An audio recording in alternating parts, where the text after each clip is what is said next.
Ողջույն սիրելի ակնդիրներ, եթերում հինշաբթին է, այսօր ես հյուրընկալել եմ Հայաքվե քաղաքացիական միավորման անդամ, հանրային գործիչ, կինովավերագրող Հովհաննես Իշխանյանին։ Բարև ձեզ, պարոն Իշխանյան, շնորհակալ եմ հրավերն ընդունելու համար։ Շնորհակալ եմ ընդունելու համար։ Պարոն Իշխանյան, միանգամից զրույց ուզում եմ սկսել վերջին իրադարձությունների, այսպես ֆոնին, այսպես ասեմ, երբ Փաշինյանը առաջին անգամ ուրեմն գրառումներ սկսեց կատարել եկեղեցու դեմ, մտածեցինք, որ դա ինչ որ կամ սխալմունք էր, կամ ժամանակավորեպ ինչ որ բաներ, թեև այդ կարգի մարդը, ասենք երկրի ղեկավարը նման հարցում սխալվելու իրավունք չուներ։ Ավելի ուշ այդտեղ տեղի ունեցան իրադարձություններ, սրբազաններ ձերբակալվեցին եւ այլն։ Ավելի ուշ Փաշինյանը, երբ խոսում էր Էջմիածնում կայանալիք, այսպես ասենք, այդ հավաքի մասին, այնքան բարդացրեց մասնակիցների իբր ինտելեկտուալ բան, թե նրանք ովքեր պիտի լինեն, Աստվածաշունչը կարդացած եւ այլն, մտածեցի ես, անձամբ ես մտածեցի, որ դե հիմա արդեն հետ քայլ է անում, փորձում է նահանջ երկով ապահովել իր համար, բայց այնինչ տեսանք երեք դառացիորեն, այսպես ասեմ, հոգեորականների զանգվածային ձերբակալություն, այլ կերպ չես կարող ասել, ցույց է տալիս, որ սա կատակ չէ եւ առհասարակ հարց է առաջանում իմ մեջ նաեւ, որ պետության ղեկավարը կարծես իսկապես adekvat չի եւ չգիտի ինչ է անում։ Ձեր գնահատականն է իրադարձություններին։ Պատկերը հասկանալու համար պետքա նայել Թուրքիայի ռազմավարության տեսակետից։ Հայաստանում ինչ կատարվում է Թուրքիայի ռազմավարության տեսակետից է։ Այսինքն, եթե պետք է այս տարածքը թուրքականացվի, պետք է այն հենարանները քանդվեն, որոնք թուրքական չեն։ Հենարաններից մեկը բանակն է, հենարաններից մեկը Հայաստանի դաշնակիցներն են, հենարանները գիտությունն է, հենարանն է կրթությունը, դպրոցը, հա, հենարանն է նաև եկեղեցին։ Հիմա հերթականությամբ է այդ հենարանները քանդվում, սկզբից Արցախն է հանձնվել, չնայած սկզբ գիտությանը արդեն հարվածել էին ի սկզբանե, հետո բանակը սկսեցին կադրային ջարդանել եւ Արցախն ազատագրած հիմնական գեներալներին շինծու գործեր հարուցել եւ դատել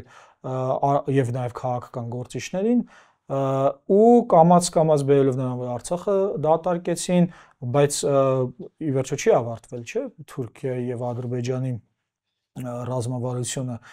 ու ով է այս պահին Արցախի խնդիրը լավագույնս բարձրաձայնում եւ հայերի իրավունքների պաշտպանության խնդիրը եկեղեցին, թե ներսում, թե դրսում։ Եվ բնական է, որ Փաշինյանը որպես Թուրքիայի քաղաքականության էլեմենտ, պտուտակ, Թուրքիայի երազանքների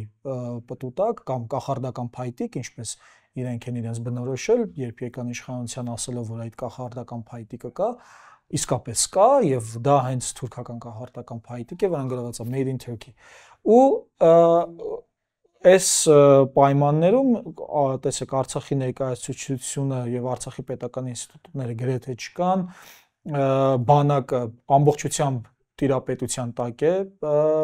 նրա ԱԱԾ-ն, քննչականը, մի խոսքով ԱԱԾ-ն ու քննչականը դեռևս նախկին իշխանություններից էր արդեն այդ ընդունված սահմանադրությամբ էր արդեն իր տիրապետության տակ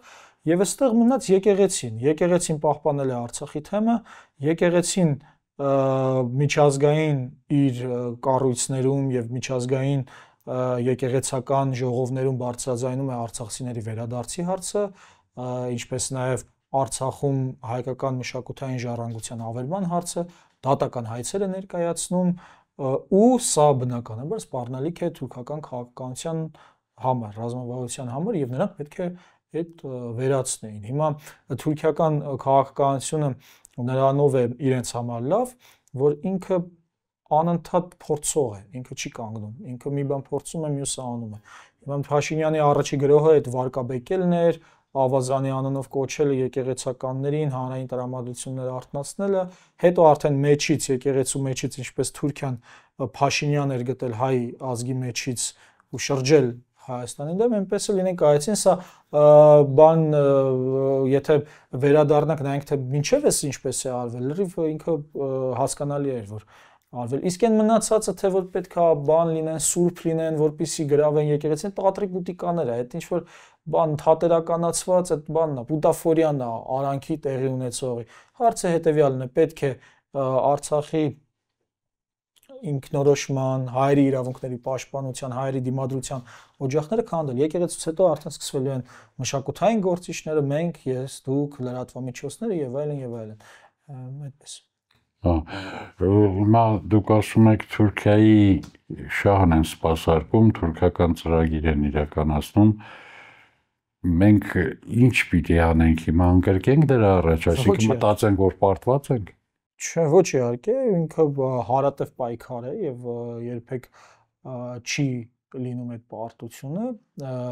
Պարտությունը լինում է այն պահից, երբ որ դու ընկրկում ես, երբ որ հանձնվում ես։ Հենց հանձնվեցիր, դա արդեն պարտությունն է։ Բայց այդպես չի, նախ այս տարիների ընթացքում սերունդներ են աճում, որոնք սկսում են ներգրավել քաղաքական հայերի իրավունքների պաշտպանության գործունեության մեջ, թե քաղաքասարակությունն է զարգացել արդեն նոր, թե իրավապաշտպան կառույցներ, թե մարդիկ, ասենք, զրկանքներ են կրում Բաքվի բանտում եւ Երևանի բանտում, եւ այս էներգիաները, որ այդ բանտերից կուտակվում, այդ բերելու է հայ ազատագրական եւ հայերի ազատության ու արդարության նոր ժամանակաշրջան է ստեղծելու։ Եթե իհարկե մենք կարողանանք այս բանի համաշխարհային ճգնաժամի պայմաններում դուրս գանք, ես տեսնում եմ նախադրյալները դուրս գալու եւ ինչի եմ տեսնում այդ նախադրյալները, նաեւ իմ անձնականից, հա, որովհետեւ ես նույն մարդը չեմ ինչ որ մի տարի առաջ եւ մի տարի առաջ նույնը չէ, ինչ 2 տարի առաջ, այսինքն այս process-ները նաեւ ինձ է զարգացնում։ Ես շատ բաներ որ հիմա ասում եմ, այս process-ների մեջով անցնելուց հետո հասկանալով եմ ասում ու դրա համար եւ ես մենակ չեմ, հա, ես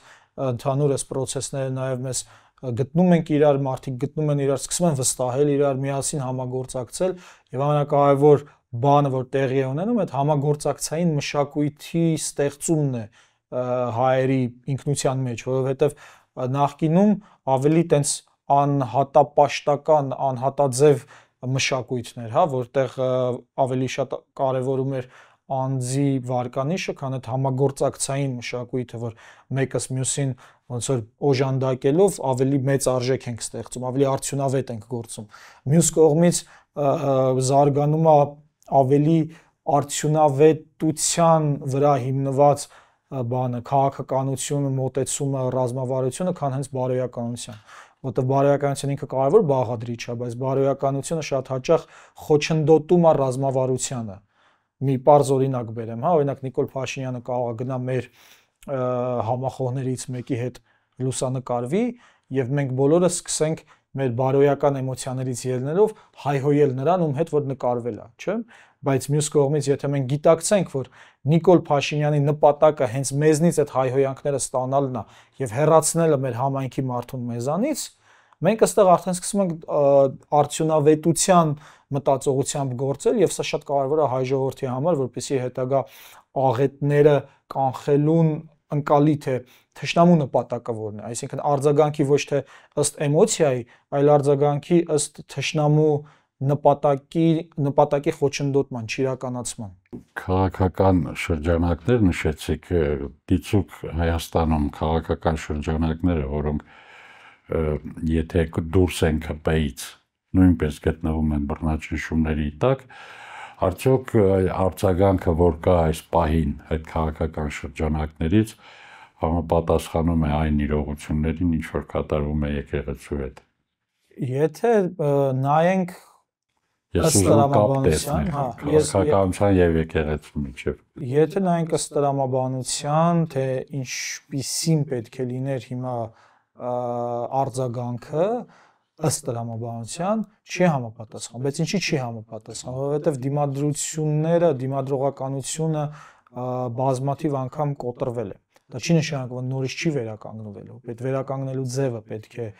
գա եւ դա մի օրում չի, հա, ասենք այդ process-ը գեներացնելով է լինում։ Ես վստահ եմ, որ դա լինելու է, նախընտրություններ կան արժևում եւ եթե մենք ինքներս մեզ խոստովանենք, մենք որոշակի այդ էներգիան պահում ենք այդ ընտրություններին, հա, զգում ենք, որ դա կարող է լինել այն հնարավորությունը մեր ազատության եւ արդարությունը վերականգնելու հնարավորությունը։ մյուս կողմից մտավոր բանում, հա, բանավոր խոսքում, գրավոր խոսքում աջակցությունը մեծ է եկեղեցու հանդեպ, ներվը, այն ատելությունը, զզվանքը, որը բան է դուրս է հանել Փաշինյանը իր դեմ, եւս համապատասխանում է տրամաբանությանը, եւ ես կարծում եմ, որ հանրային մտավոր կարծիքը բնականաբար եկեղեցու պաշտպանության կողքն է, որովհետև այս տարիների ընթացքում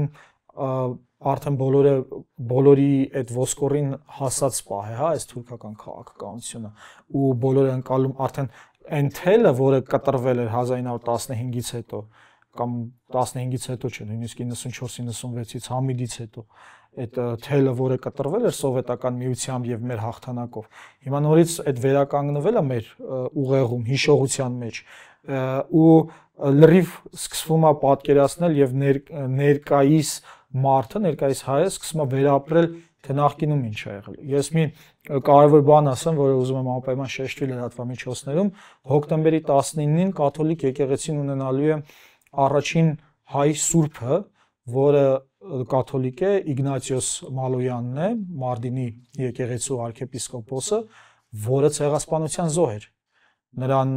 բռնում են եկեղեցում իր հետևորդների հետ, տանջում են, եղունգները հանում են, ստիպում են, որպեսզի նա կրոնափոխ լինի, նա չի լինում կրոնափոխ, իր աչքի առաջ սպանում են իր հոտի ներկայացուցիչներին, բայց նա չի ընկրկում, վերջը տանում են աքսորի, վերջին անգամ ստիպում են կրոնափոխ լինել, հրաժարվում է, գնդակահարում են։ Եվ նրան կաթոլիկ եկեղեցին սրբադասելու է շուտ։ Այսինքն մենք այն ինչ որ հիմա կատարվում է մեր քահանաների հետ, հա,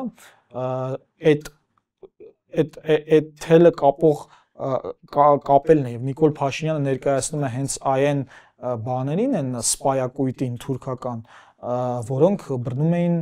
տերտերներին եւ տանջում, որպեսզի կրոնափոխ լինեն։ Իհարկե այն ժամանակ կրոնափոխը շատ ավելի ընկալելի էր, դու փաստորեն մի կրոնից տեղափոխվում է իր մյուս կրոն ստիպողության տակ։ Այս պարագայում կրոնափոխ լինել նշանակում է լինել նիկոլական, չպայքարել Արցախի համար, արցախցիների եւ հայերի, մյուս հայերի իրավունքների համար, սա է կրոնափոխ լինելը ներկայիս 21-րդ դարի հայոց ցեղասպանության ժամանակաշրջանում։ Եվ փաստորեն Նիկոլ Փաշինյանը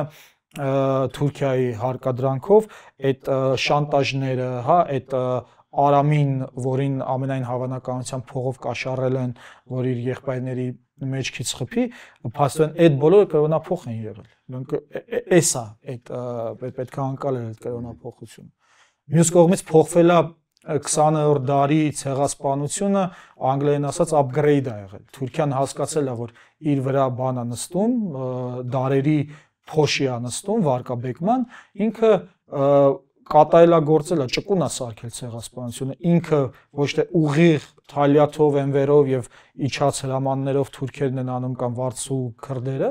այլ հենց խմբի ներկայացուցիչն է անում ցեղասպանություն եւ Լեմկինը, որը սահմանեց ցեղասպանությունը ինչա ի նկատի ունենալով հայերի եւ հрьяաների ցեղասպանությունը,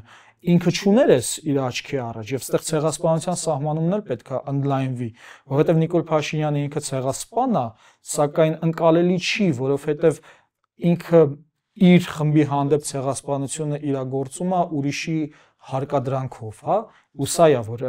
նոր իրավաբանությունը պետք է պատասխաններ տա այս հարցերին, իրավաբանական փիլիսոփայությունը հատկապես, թե ինչ է Նիկոլ Փաշինյանը եւ ինչպես է պետք վարվել նրան, ինչպես նա պետք է դատվի հետագայում։ Իդեպ այս ձեր վերջին մտքից զարգացնեմ, հարցը ուսումնասիրողները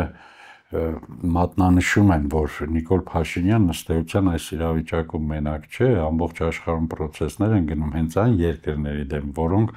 ազգային են, որոնք եկեղեցիների իրենց հավատի կրոնի շուրջ միախումբ ժողովուրդներ են, պետություններ են։ Այնպես որ հիմա շատ ճիշտ նկատեցիք, որ Թուրքիան արդեն ոչ իր ձեռքով, այսինքն դրածոյի, այսինքն իր կամակատարի, իրենից կախման մեջ գտնվող ղեկավարի միջոցով տվյալ ժողովրդի դեմ իրականացնում է իսկապես ցեղասպանություն։ Բայց կուզենայի իմանալ ձեր կարծիքը նաև մի այլ հարցի մասին, որ բոլորովին վերջերս ի հայտ եկավ, փաստորեն եկեղեցում էլ կան մատնիչներ, ասեմ, թե հուդաներ, ասեմ, մեր եկեղեցում կա այդպիսին փաստորեն, հիմա տեսեք մի ամբողջ քրեական գործ է կառուցվում հենց դրա վրա եւ բարձում է որ այդ մարդը պատրաստ է հանուն չգիտեմ երևի մի քանի կոպեկի կամ ինչ որ մի վիճակի կամ դիրքի ուրեմն վարկաբեկել հայ եկեղեցին լինելով այդ նույն եկեղեցու անդամ Մատնիչներ եթե չկան նրանց պետք է հայտնաբերել սա թուրքական ռազմավարության ակունքն է եւ ոչ միայն թուրքական յուրաքանչյուր երկիր պետություն որը ունի նպատակներ այդ նպատակների համար պետք է գտնի իր համախոհներին հիմա եթե դրված է քանդել եկեղեցին եթե կետերով առանձնացնենք թե ինչ է պետք անել եկեղեցին զավթելու համար հա Բաշխել հենարանները, ինչ հենարաններ ունի, թեմերը, բաները, բաշխել գտնել մարդկանց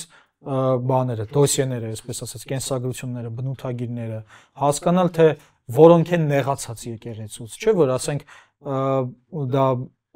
հատկապես բանակում հրամայական հիերարխիկ համակարգերում այդպես է ներքևի ենթական որևէ կյանքին ինչ որ մի դրվագում հնարավոր է ինչ որ մաղձ է պահել իր վերադասի հանդեպ որովհետև հրաման կատարելը ինքը բան է որոշակի այդ մաղձ է վերադարձնում մարդուն եւ շատ հրամանատարներ հենց դրա համար են մեդալներով պարգևատրում իրենց ենթականերին որպեսզի այդ մաղձը վերացնեն, հա, մարդը ոնց է դոֆամին առաջանա ուղեղի մեջ, ասի դելա ոչինչ են մեկը։ Հիմա նույնը եկեղեցու պարագայում, եթե ունեն այդ բաները, մեկը ասենք ճեմարանից դուրս մնացած է, մեկին ասենք պատժել են ինչ որ բանի համար։ Այս մարդիկ ամենա խոցելին են հուդա դառնալու իմաստով։ Եվ Տեր Արամն է, թե այնտեղ մի քանի հոգել միացան, հիմա բոլորի անունները չեմ հիշում, դու պարզապես ստեղծում ես քո տեքստը, թե ինչ ես առաջարկում իրեն ու ուղարկում ես 10-ից 1-ը համաձայնեց 10-ից 1-ը դու արդեն այդ ջրի մեջ այդ կեղտը գցում ես եւ այդ ամբողջ մաքուր ջուրը պղտորվում է սա պետք է ընկալ յուրաքանչյուր համակարգում հնարավոր է այս խոցելի բաները գտնել իմիջայլոց հենց բռնապետական համակարգերում օրինակ Ալիևի ռեժիմում կամ Հյուսիսային Կորեայում կամ նույնիսկ Թուրքիայում ավելի դժվար է դա անելը, որովհետև այնտեղ սողոսկել այդ մարդկանց բռնելը ավելի բարդ է։ Իսկ Հայաստանի պարագայում եկեք մի պահ պատկերացնենք մենք պատկերացնենք թե այտենց թուրք պետական գործիչ ենք եւ սովետից հետո Հայաստանը անկախացել է եւ մեզ բանը Արցախում էլ ինչ որ հաղթանակ է գրանցել, ցեղասպանություն է ուզում որ ճանաչենք, մենք դրժում ենք, ինչ պետք է անենք։ Մենք պետք է գտնենք այդ հասարակության մեջ մարդկանց, որոնք մեզ հետ կհամագործակցեն։ Իսկ առաջին բանը, առաջին ձևը գտնելու ո՞րն է մարդկանց, մամուլը, որովհետեւ մամուլում են կարծիքները, չէ՞, հրապարակային է եւ կարող ես կարդում ես մամուլները, հայկական ժամանակ թերթում կարդում ես, ինչ Արցախը պետք է տանք, սա ինչի մասին է, մեր նզովում եմ նախնիներից Նիկոլ Փաշինյան։ Գտնում ես նրա կոնտակտները, նամակ ես գրում, ասում ես, որ գիտես ինչ կա, մենք կարդացինք, շատ հետաքրքիր մտքեր եք արտահայտում եւ այլն։ Եվ process-ը մեկնարկված է, մանավանդ եթե այդ մարդը արդեն նեղացած է իր համայնքից։ Իսկ Նիկոլ Փաշինյանի մասին ասում են, որ նեղացած էր իր համայնքից։ Շատ ավելի խոցելի է դառնում դավաճանության համար։ Ու այստեղ հենց այդ է, որ մեր ինքնությունը պետք է անկալի, որ յուրաքանչյուր համակարգում այդ խոցելիները կան։ Իսլանդիայում կլինի, Դանիայում կլինի, Շվեդիայում կլինի։ Եթե մարդը ուզենա գտնել, միանշանակ գտնելու է։ Այնպես չի որ ես կարծում եմ, որ 90-ականներին, երբ որ մենք հաղթեցինք, մենք էլ շատ հավանական է Ադրբեջանում գտել էինք այդպիսի մարդկանց։ Եվ սա խաղ է, որը ամբողջ աշխարհը խաղում է եւ ով չի խաղում, նա վերանում է։ Հասկանալի է։ Եվ մենք գտնվում ենք նախընտրական տարում, այսպես ասենք, ամիսներ են մնացել մինչև ընտրություններ։ Բնականաբար քաղաքական դաշտում վերադասավորումներ են, հարաբերություններ են ճշտվում, մերձեցման ձևեր են որոնում։ Ինչ եք կարծում, կհաջողվի արդյոք ընդդիմությանը այնուամենայնիվ հենց ընտրություններով հեռացնել Փաշինյանին, եթե ունենան այն կառուցվածքը այդ ընտրությունների մասնակցության, որը ասենք տեղի ունեցավ Գյումրիում կամ փարակարում ենթադրենք եւ հաղթանակ տարավ ընդդիմության տեխնացում։ Այսինքն այստեղ սա Փաշինյանը վստահ եմ կդիմի արդեն դիմում է։ Կդիմի զանազան միջոցների, պետական լծակների գործադրում, ընտրությունների արդյունքների խեղաթյուրում եւ այլն, ձերբակալություններ, ճնշումներ, վախի մթնոլորտ, սպանություններ ընդཐུպ կգնա այդ ամենին, բայց մյուս կողմից էլ քաղաքացին մենք գիտենք, որ այդ ընտրատեղամասում այդ փոքրիկ արկղի առաջ մենակ է իր քվեով կհաջողվի ընդդիմությանը այնպիսի քաղաքացու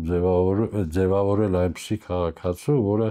ի վերջո նաև իր զգացածը, իր ապրումները կտա այդ թղթին ճիշտ այնպես, ինչպես ընդդիմությունն է ուզում։ Լավ դիտարկում արեցիք, որ այդ քվեախցում ինքը մենակ է, եւ եթե քվեախցից դուրս ընդդիմությունը կարողանա միայնակ չթողնել նրան, այդ քաղաքացին իր ձայնը արդարացիորեն եւ ազատ իր խղճի վրա հիմնված կտա։ Ասացիք ներողություն միայնակ չթողնի, այդ դա մի փոքր բացենք։ Երբ որ քաղաքացին հիմա այս պահին ինքը բնականաբար այս ամբողջ այս process-ները տեսնելով համայնքապետի դեմ ահաբեկչություն, եկեղեցականների arczepiskoposների կալանավորում ձերբակալում, հաշվեհարդարներ։ Ասենք ահաբեկչություն եկեղեցու դեմ նույն բանն է։ Ահաբեկչություն եկեղեցու դեմ, այո, նույնիսկ կարելի է արդեն ոչ թե արդեն, բայց դեռևս Արցախից սկսած կարելի է ասել ցեղասպանություն, որտեղ մենք շարունակական ամենօրյա ցեղասպանության մեջ ենք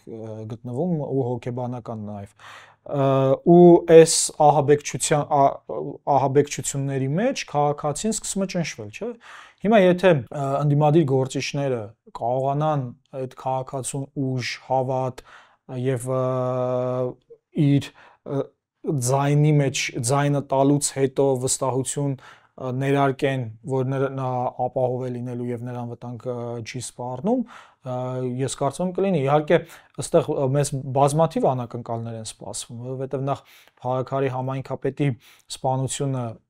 մեծ հարված էր, բայց մենք գիտենք, որ նաև Գյումրու քաղաքապետին են ուզում ուզում են ազատվել եւ այս process-ները ամեն ազատումները բռնաճնշումները ավելի սաստկանալու են մինչեւ ընտրություններ։ Ես իհարկե ցավում եմ, որ ընտրություններին բանը հասավ, որովհետեւ նրանք իրավունք չունեն իմ ընտրությունները կազմակերպելու մարդը, որը իմ սահմանադրական իրավունքը խախտելով Տավուշի տարածքներն է հանձնել, Գորիս-Կապան ճանապարհն է հանձնել, Արցախը 3 տարի ամեն օր 3 տարի հանձնում էր ու հիմա էլ արցախցիների ինտեգրման հարցերից է խոսում, երբ որ մարդկանց իրավունքներն են ոտնահարված, սեփականության իրավունքից մինչև կյանքի իրավունք, հա, դուք փոխանակ պետություն եք կանգնեք այդ մարդկանց իրավունքները պաշտպանելու կողքը, ասում են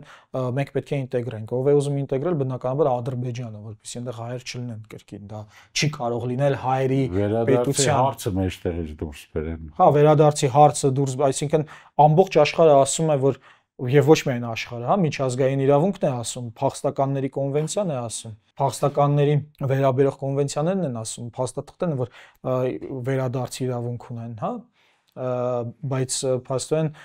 սրանք իրենց իսկ խմբի մարդկանց այդ իրավունքը ոնց որ բան են անում, վերացնում են։ Ինչպես էր, որ ասենք երիտ թուրքերը վերացրել էին հայերի իրավունքները, հա։ Ու տենց էլ գրում էին, չէ՞, Էնվերն ու Թալիաթ, հայերի իրավունքները գոյություն չունեն այստեղ։ Նույնը հիմա սրանք են անում, վերացրել են հայերի իրավունքները։ Դու չես կարող պարզապես, նույնիսկ եթե արդեն արտաքին գործերի նախարար կամ վարչապետ ես, ասես բանը մենք վերադարձի իրավունքից հրաժարվում ենք, չես կարող, որովհետև դա միջազգային իրավունք է, որը անկախ քո կամքից է գործում արդեն։ Եվ այս ամենը բնականաբար թեքվում է նաև իրենց դեմ սուրճ ծայրով։ Հիմա պետք է կարող հենց կիրառողների դեմ։ Հա, կիրառողների դեմ, հենց Նիկոլ Փաշինյանի դեմ, իրար այս բոլոր այդ ավերները, այդ խայտարակությունները, այս ամեն ինչը, սա տեսնում է ժողովուրդը, մենք գանք այդ հարցի սկզբին։ Ու ժողովրդին իմպուլս է պետք կարծես, որը նա դեռ չի գտնում։ Դե ես օրինակ այդ իմպուլսը մի քանի տեղ եմ գտնում, մեկը իմ նախնիների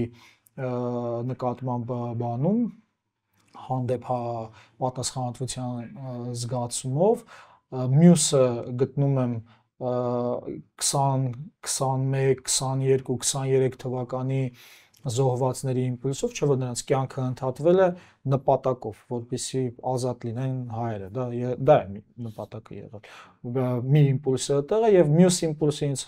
որ հաղորդեց վերջերս Ռուբեն Վարդանյանի այդ զրույցներից մեկն էր բանտից ուղարկված, որ ասաց, որ ամենամեծ մեղքերից մեկը հուսահատությունն է։ Եվ այստեղից հետևում է, որ այդ մարդիկ, որոնք հիմա զրկանքներ են կրում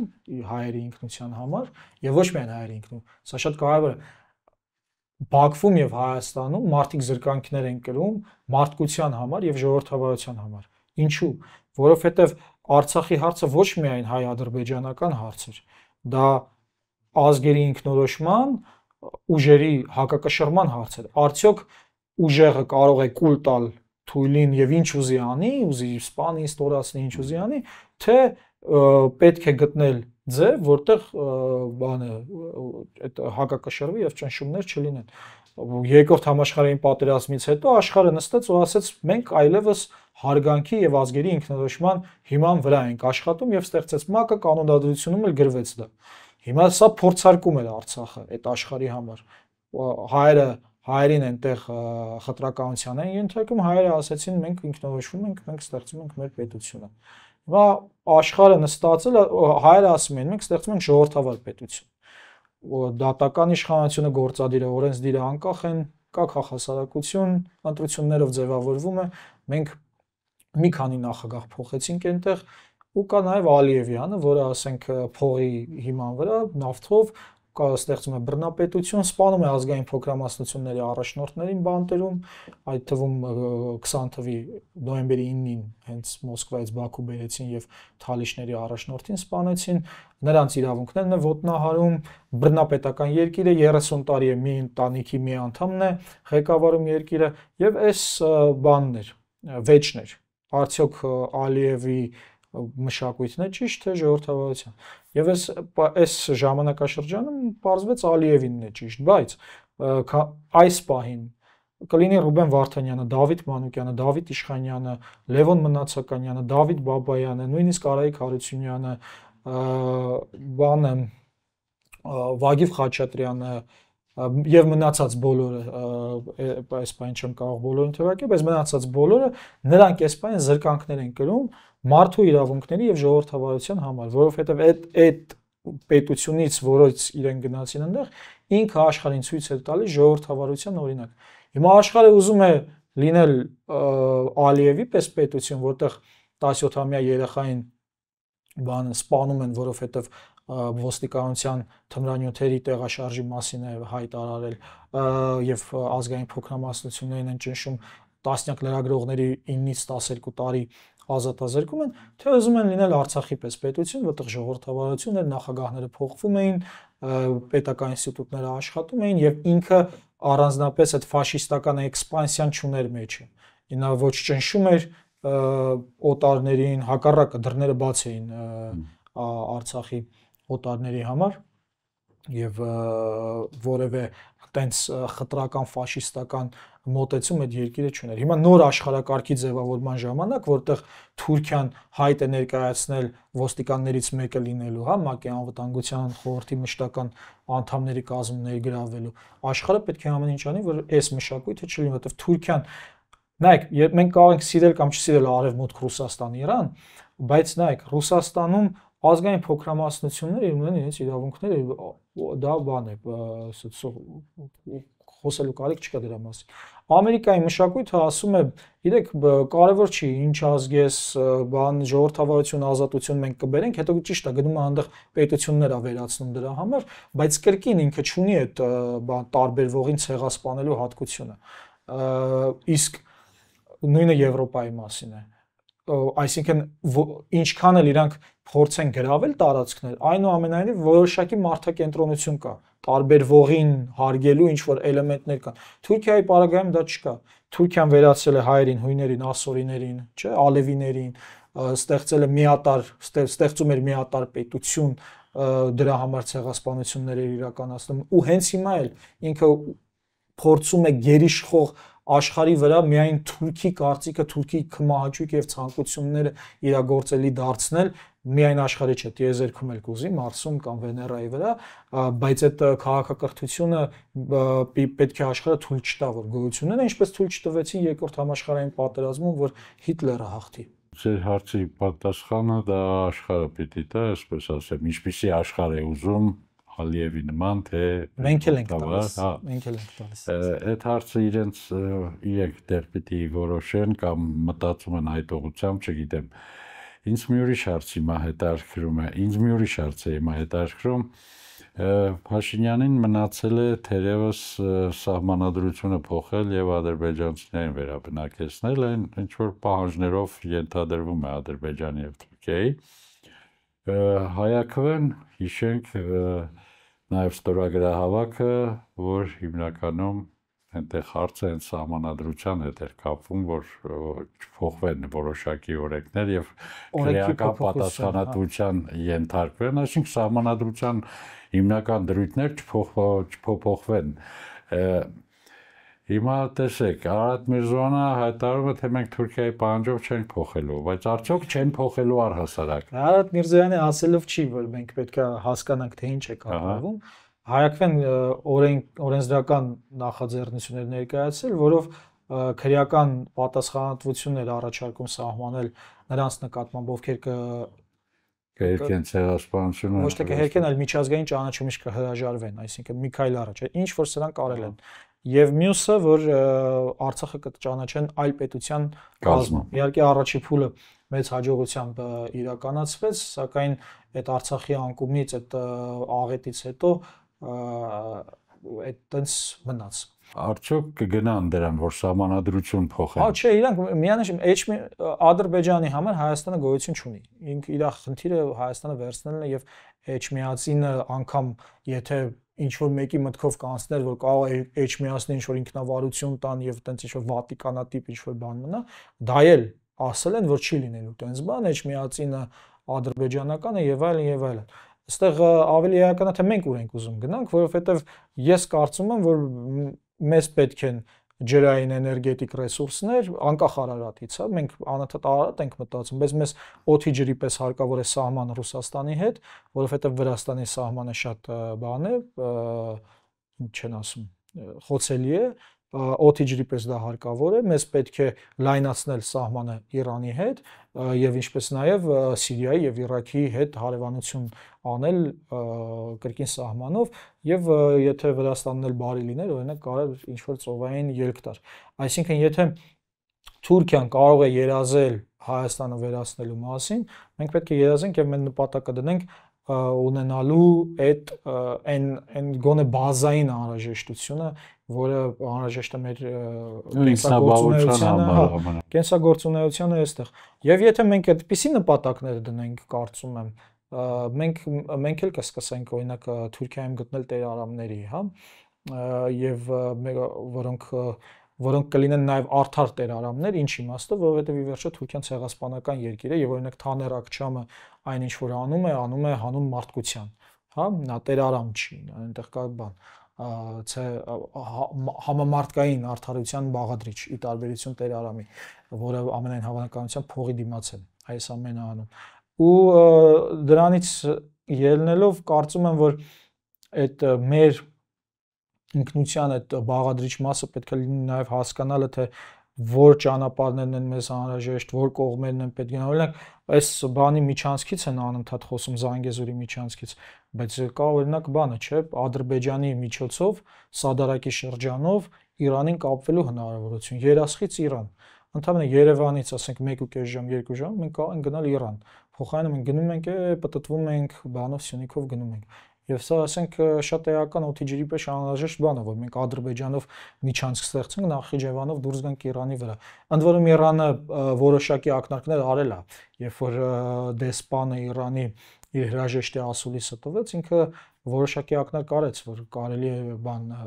ճանապարհ ստեղծել, որը Ջուլֆայով բան անի, կկապի Իրանի հետ։ Շնորհակալ եմ հետաքրքիր զրույցի համար, կհանդիպենք սիրելի բարեկամներ։